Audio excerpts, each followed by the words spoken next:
YCP ప్రభుత్వంలో సుమారు పదుల సంఖ్యలో లీడర్లు, మామూలు లీడర్లు గారు, మంత్రుల స్థాయి లీడర్లు, ఎంపీలు, ఎమ్మెల్యేలు, ఎమ్మెల్సీల స్థాయి నాయకులు కూడా నిస్సిగ్గుగా ఫోన్ కాల్స్తో మాట్లాడటము, అమ్మాయిలను రమ్మనడం చెప్పటము, బట్టలు ఇప్పేయటము, వీడియో కాల్స్ మాట్లాడటము, మర్డర్లు కూడా చేసేసారు.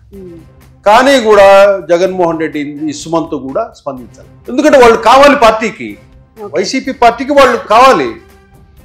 మంచోళ్ళు నాకెందుకు, వాళ్ళని సేవ్ చేసుకోవాలి, వాళ్ళని కాదనలేడు. అట్లా ఆయన సాంప్రదాయం అది చేశారు.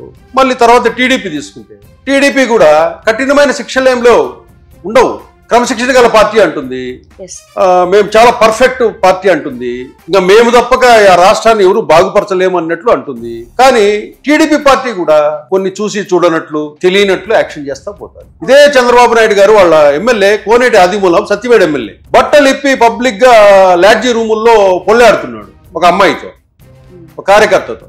వీడియోలన్నీ ప్రపంచంలోకి వచ్చాయి, అన్ని వీడియోలు సోషల్ మీడియాలో ఉన్నాయి. ఆయన కూడా ఊరికే సస్పెండ్ అని పక్కన పెట్టారు. ఆయన పని ఆయన చేసుకుంటున్నారు, ఆ సస్పెండ్ జనం మర్చిపోయారు.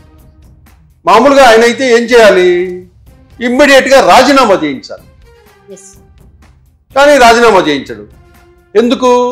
రాజీనామా చేయిస్తే కనుక మళ్ళీ అక్కడ ఉప ఎన్నిక వస్తే కనుక ఒకవేళ జగన్మోహన్ రెడ్డి అక్కడ గెలిచాడు అనుకోండి, వైసీపీ పార్టీకి ఎనలేని ఎనర్జీ వస్తుంది.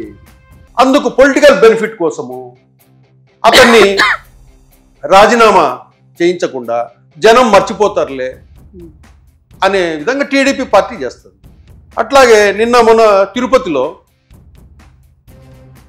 జనసేన పార్టీకి సంబంధించిన కిరణ్ రాయల్ అనే వ్యక్తి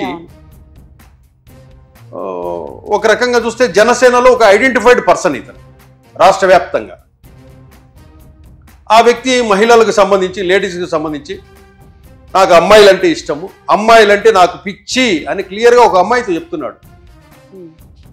నాకు పిచ్చి, దయచేసి నన్ను నువ్వు డిస్టర్బ్ చేయొద్దు, నువ్వు ఇది నన్ను మానమని నువ్వు ఇది చెప్పొద్దు, ఇది నా పిచ్చి, నా వీక్నెస్ అని క్లియర్గా చెప్తున్నాడు.